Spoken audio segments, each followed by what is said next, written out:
The moral test, Paul. Suppose you and I were looking out the window and we saw a guy walking kind of wobbly, didn't know him, and we decided to place a bet as to how long he will live. Will he live out the month? Anything wrong with that? Is it creepy? Creepy. Morally creepy, would you say? What bothers you about it? I don't know. It's another person's life, and we're making a bet on it, but I don't see that it's... We don't put a banana peel in front of where he's walking. We don't hasten his death. Yeah, no, that would be really creepy. Even though you have a stake in him dying sooner. You have a rooting interest in him dying sooner. That doesn't bother you? There are now these online death pools. They're games, gambling games. You can go online, list the 10 celebrities you think are most likely to die by the end of the year. And whoever gets the most guesses right wins the pool. Death pools. What do you make of that? Morally. I'm not talking about legally, morally. That is a kind of public discourse that we have not been very good at lately in our society. We are not really engaging in our public life with big moral questions that matter. And if we don't? If we don't, we will never be able to contend as a democracy with the growing reach of markets into every sphere of life. We will not be able to decide where markets serve the public good and where they don't belong. Spain has finally asked Europe for financial help for its banks.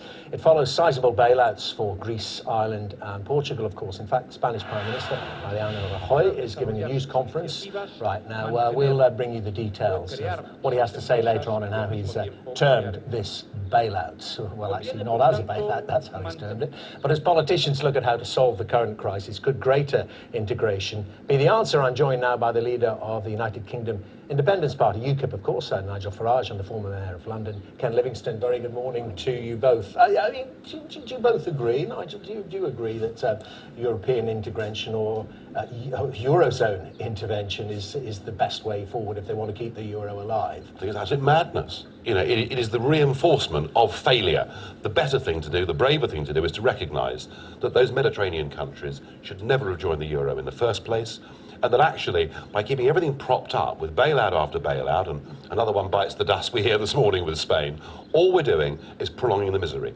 We've got countries here that are now trapped inside an economic prison. Youth unemployment rates over 50%, desperation, large-scale public protest, and unless they get out and devalue and put some stimulus back into those economies, I am fearful for the human cost, let alone the economic cost in those countries. So no, let's break it up in an orderly fashion. And worth the huge collateral damage in the interim. I mean, well, that collateral damage, consequences of things like that. That damage is going to happen anyway, and all we're doing is making sure that when it does come, it'll be even bigger. Okay, Hello everyone, welcome to Global Government News. Today is Wednesday, June 13th, 2012, and I'm Darko. My website is ggnonline.com. That's ggnonline.com, and on YouTube, ddarko2012 and ddarko2013. The headlines and links will be posted in YouTube's video description, and thank you for joining me. So, it says here, EU movement of money and people can be limited. The European Commission has been providing legal advice to others who are considering possible scenarios should Greece leave the euro. So the spokesman said that legally limits could be imposed on movement of people and money across national borders within the EU if it's necessary to protect public order or public security. That's basically control over the assets. That's the elites having control over their assets, which are slaves, which are you, in the event of basically what they're talking about, a collapse or leaving the euro. And public security, that's security of assets such as building infrastructures, banks, government facilities. So then we have U.S. stocks drop as optimism about Spain bailout fades. It says here that U.S. stocks fell following the biggest weekly rally in the S&P's 500 index this year, as optimism over Spain's bailout plan gave way to skepticism that it will succeed in halting the debt crisis. So they know it's not going to do a damn thing. But like I said before, it's good for the banks. So. And this whole thing about the EU movement of money, people can be limited, that has to do with what's going on in Europe and the UK, talking about possible terrorist, anarchist, terrorist federations striking, and countries leaving the euro, such as Greece, and that could lead to these crises. So they're building up all this security infrastructure around the Olympics, and down in Italy, they're saying it's due to anarchists attacking nuclear scientists. So it could have to do with all the same stuff, which is more economic and not terrorist. But I guess it is economic terrorism. So moving on here, we have Americans saw wealth plummet 40% from 2007 to 2010, says Federal Reserve. So this is the head of the terrorist organization, the International Economic Terrorist Organization, the Federal Reserve.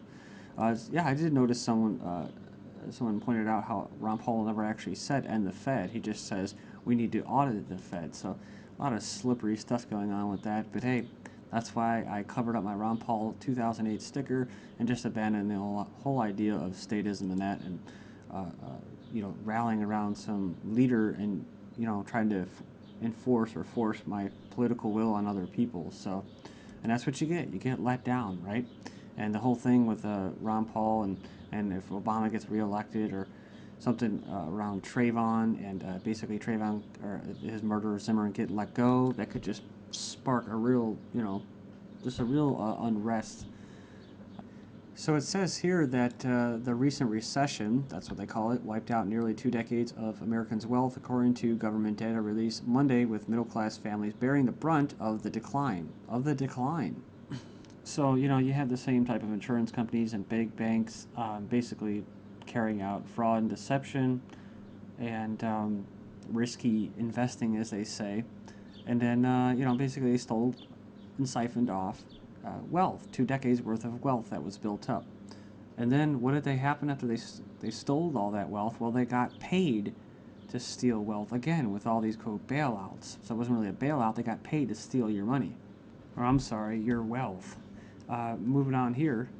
So the Fed said that the median net worth of families plunged by 39% in just 3 years. And it says that puts Americans roughly on par with where they were in 1992 when gas prices were, if you can remember that far ago or long ago, was what?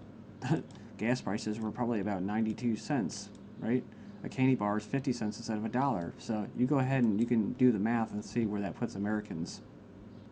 But there's a lot of stupid Americans, those gas prices are up, and we have so much oil. There's more oil. I just read a report today. There's more oil than we need right now. People are actually scaling back because they can't afford it. And yet you'll see all these people driving pickup trucks, especially in the rural areas, just hauling ass, doing 90 miles an hour, burning up all that fuel. I had to probably fill up their tanks with $100 plus dollars. And do they need those trucks? No, they don't. So, I'm not saying live in a cardboard, have those little mini, basically go-karts, glorified go-karts or golf carts on the road, but I mean, that's the mentality, right? Your disposable income is going down as part of the engineering, it's part of the economic warfare, and their way of fighting it is by buying a huge honking Dodge, with the Hemi engine in the trucks and that, and saying, "Here, I'm gonna beat you. I'm gonna buy a bigger truck." But then again, these are the same types of people or groups of people. There's many groups, but this is the one group that says, what? We got to go over there and we got to take out Iran, blah, blah, blah, and Iraq, and we got to stop terrorism, and we're going to get cheap oil, and the oil's going to pay for the war itself, right? Or maybe they're just listening to Obama, who's saying it's absolutely clear that the economy is not doing fine. And it says here, this is in response to a question Friday afternoon in the Oval Office when he backtracked somewhat on his comments. It wasn't his comments, he was reading off the teleprompter. Basically, it was already decided what he was going to say based off, a lot of information that's put into a database and figure out where the public sentiment is. And so they just tell him what to say based on the slaves' attitude at that particular point in time. It says that morning, the private sector is doing fine. So the private sector is doing fine, says Obama. It says here, 57 members of Congress among wealthy 1%. They disclose their assets and liabilities. And it goes on and it says that some of these members include John Kerry, Nancy Pelosi, Jay Rockefeller, and Dianne Feinstein. And besides John McCain, you have Harry Reid as well.